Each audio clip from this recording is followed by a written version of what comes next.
नमस्ते विद्यार्थी मित्रांनो. Direct second year डिप्लोमाला जे विद्यार्थी ॲडमिशन घेणार आहेत, त्यांची अलॉटमेंट जी आहे ही डिस्प्ले झालेली आहे. ठीक आहे. Provisional allotment.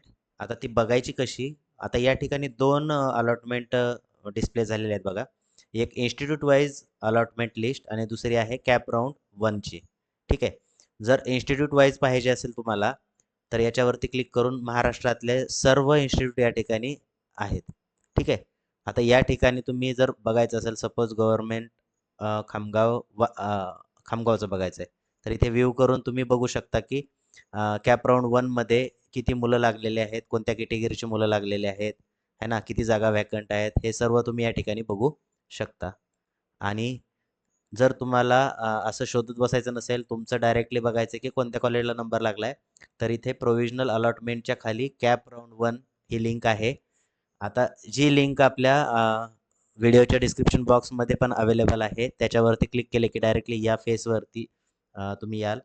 इथे तुमचा जो आय-डी आहे, ॲप्लिकेशन आय-डी, डी-एच-डी वाला नंबर, तो या ठिकाणी टाकायचा आहे. ठीक आहे. डी-एच-डी वाला नंबर टाकल्यानंतर पुढे काय करायचं आहे तुम्हाला, तर इथे तुमची डेट ऑफ बर्थ टाकायची आहे. ओके. डेट ऑफ बर्थ टाकली की कंटिन्यूवरती क्लिक करा. कंटिन्यूवरती क्लिक केलं की तुमच्यासमोर अशी अलॉटमेंट जी आहे, ही तुमच्यासमोर ओपन होईल. या ठिकाणी तुम्हाला समजतं सगळ्यात आधी तर बघायचं आहे आपल्याला की तुमची जी अलॉटमेंट झालेली आहे, ही कॅन्डिडेट कॅटेगरी तुमची जी आहे, आता याची ओपन आहे आणि ॲडमिशन कॅटेगरी पण कशी आहे? ओपनच आहे. है ना? ही सेम आहे का हे चेक करून घ्यायची. ओके. त्यानंतर इथे जे आहे हे सर्व तुम्ही इथे बघू शकता. या स्टुडंटला प्रिफरन्स नंबर 3 अलॉट झालेला आहे आणि कॉलेज लागलेलं आहे साबू Sadiq polytechnic Mumbai. Okay.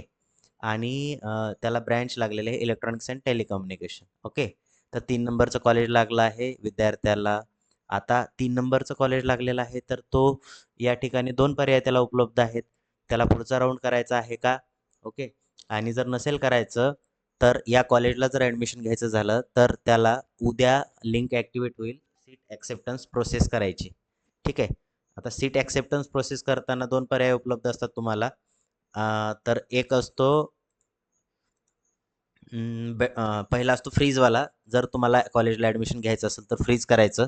Okay. आणि जर नसेल घ्यायचं, तर तुम्ही बेटरमेंट करायचं.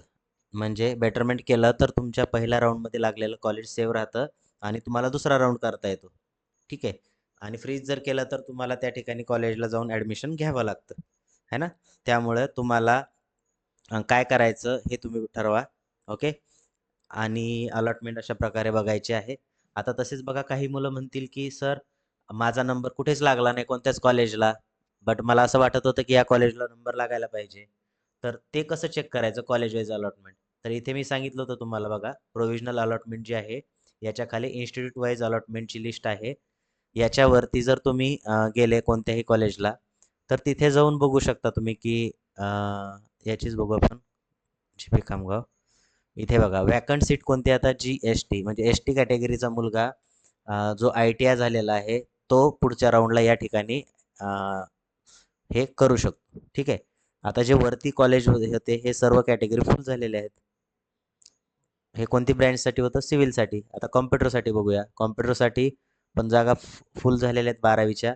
फक्त एक जागा व्हॅकंट आहे. ही कशाची आहे? ई-डब्ल्यू-एस. आता या ठिकाणी ई-डब्ल्यू-एसवालाच मुलगा कॅप राउंड 2 साठी इलिजिबल आहे. है ना?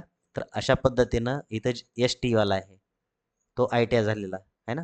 तर अशा पद्धतीनं तुम्ही कॉलेज जे आहे हे सर्व चेक करून बघू शकता आणि दुसऱ्या कॅप राउंड 1 मध्ये आपल्याला कोणतं कॉलेज लागू शकतं हे बघू शकता. ठीक आहे.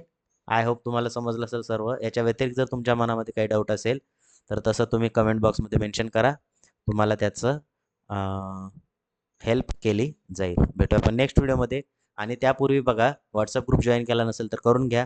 आणि ज्या विद्यार्थ्याला कॅप राउंड 2 मध्ये जर ऑप्शन फॉर्म भरून पाहिजे असेल, तर आमची टीम तुम्हाला हेल्प करू शकते. जर तुमच्याकडे रिसोर्सेस अवेलेबल नसतील तर. अदरवाईज तुमचा फॉर्म तुमच्यापेक्षा चांगला कोणीही भरू शकत नाही दुसरा. ठीक आहे.